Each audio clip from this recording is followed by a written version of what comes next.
greatly honored to have been invited to deliver this lecture on the development of an important industry in India.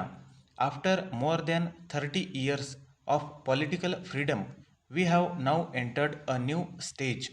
At this point of time, it is necessary to reflect and review our past achievements and failures and set for ourselves higher goals and follow new methods.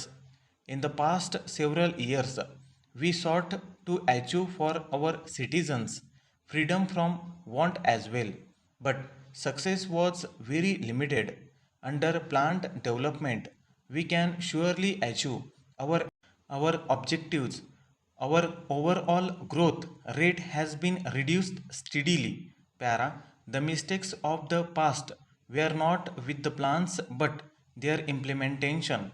Had planning received the serious consideration it deserved and implemented with efficiency, it would have produced the desired results.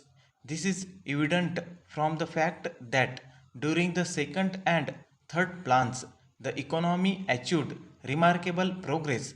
The growth rate during this period, no doubt, was very less, but this was mainly due to different approaches to heavy industries which would take long duration to come to production. The policy based on these plans was very good. Public sector was set up not at the cost of the private sector but to supplement it. Both public and private sectors played a major part in the starting of heavy and light industry in different fields.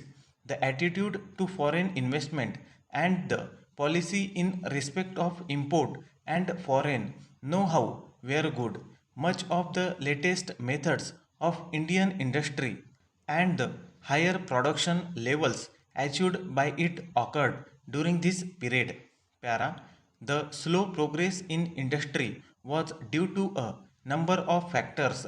As employment and income growth decreased, so also the demand for industrial goods came down.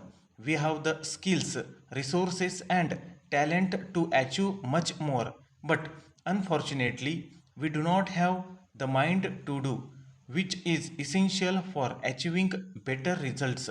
Development at a higher rate demands planned efforts from all sections of society. Apart from political strength, it is also necessary for faster development, a revised policy which moves positively in the creation of more jobs and more goods. In farming policies, the government must ensure that they pass certain tests. They must be examined for their impression on production, employment, and investment. If this impression is positive, the policy would be justified. If not, it should be given up.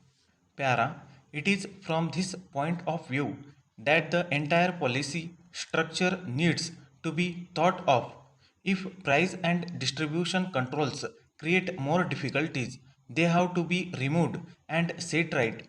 If taxation rates are at a level where they reduce the savings and investment, they should be brought down at any cost. An attempt like this would produce a policy structure that will clear the problems and ensure that the economic improves greatly. The development program should be aimed at creating employment, which is the only means of providing a decent standard of living to all those who are today below the poverty line. Agriculture can provide employment to over half of the additional labor force. The major task would be to provide irrigation facilities. There are several other important areas where large employment is possible. It must be borne in mind that the objective is to provide goods at reasonable prices to a common man.